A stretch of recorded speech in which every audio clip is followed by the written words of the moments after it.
Today's sound is I. In English, this is a short vowel sound.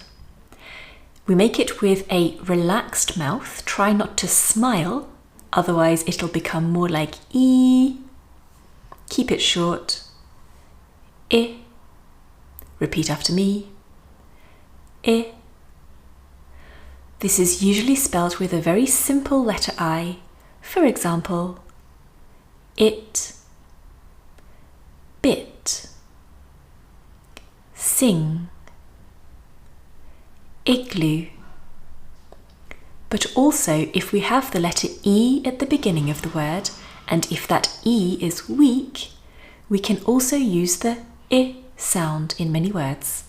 For example, exam, event, elect.